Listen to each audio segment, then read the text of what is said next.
Once upon a time, I did dress analytics posts on the American Duchess blog, and now seems like a good time to bring it back in video form.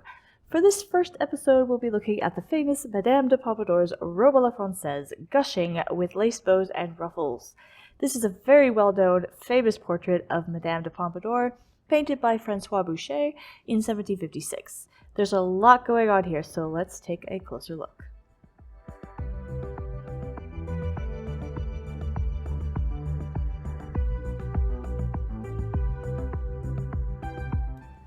Madame de Pompadour is wearing a robe à la Francaise, also known as a sac.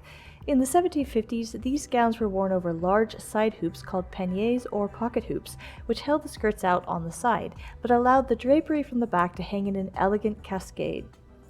Robe à la Francaise gowns often had a matching petticoat, like we see here on Pompadour, and were worn over a separate stomacher that often contrasted. Gowns like this one were open in the front, pinning close to the sides of the stomacher.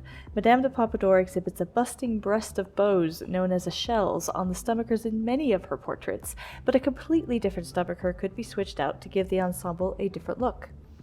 You will notice the enormous sleeve flounces Madame P is wearing. There are likely 5 or 6 separate ruffles, 3 of lace and 2 or 3 backing them in the same green silk of her gown. Sleeve ruffles from this time were typically constructed of fine laces and embroidered lawns and voiles. Madame de Pompadour is wearing silk in this portrait. There is no pattern or figure in the silk, and it may have been taffeta, a papery sort of tightly woven silk that creates structure and volume. In the 18th century, silks were very tightly woven and very high quality. The sort of pink trim we see on Madame P's gown would only have been done on a tight silk lest it fray. Atop the explosion of pink self fabric trim adorning the front edges of the gown and petticoat are more frills of gathered lace and roses, most likely also constructed in fabric, though Leonard writes later that artificial flowers didn't come into fashion before the 1780s. Clearly Madame P was ahead of her time, or Leonard, as usual, gets it a bit wrong. Lastly, the bows on Madame Pompadour's stomacher appear to be subtly striped silk ribbon with a picot edge, with matching bows at the sleeve ruffles. Contrasting ribbon, particularly striped, was a popular choice for echelle stomachers and breast knots. However, bows could also be cut from the contrasting fabric with pinked edges. Madame de Pompadour really knew how to complete her outfits with accessories.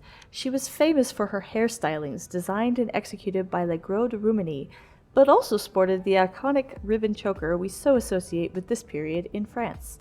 In the portrait, she wraps both wrists in bracelets made of 4 strands of pearls and wears no other jewelry, but instead a rather large bouquet at the shoulder of her dress, potentially real flowers.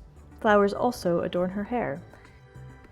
We also get a peek at Madame's shoes, beautifully laced mules in pink silk with quite high, leather-wrapped French heels, and she also wears ivory-colored silk stockings upon her feet. If you are interested in making this costume, and we don't blame you, or any kind of robe à la Francaise, luckily there are patterns and resources available.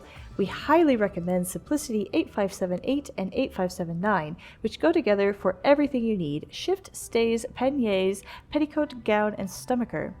The gown pattern definitely works best when paired with the American Duchess Guide to 18th Century Dressmaking, which has instructions for period-correct hand sewing and gobs of other useful bits and patterns, like for the ribbon choker, 5-loop bows, sleeve ruffles, and pinked trim. Silk taffeta runs around $20 a yard, but look for bargains at Renaissance Fabrics, Burnley and Trowbridge, Pure Silks, and Silk Baron. We'll put links to each of these in the description below. Part of completing the look is getting the Madame de Pompadour hairstyle right. We've got help for you there, following the 1750s chapter in the American Duchess Guide to 18th Century Beauty for that heavily powdered French look.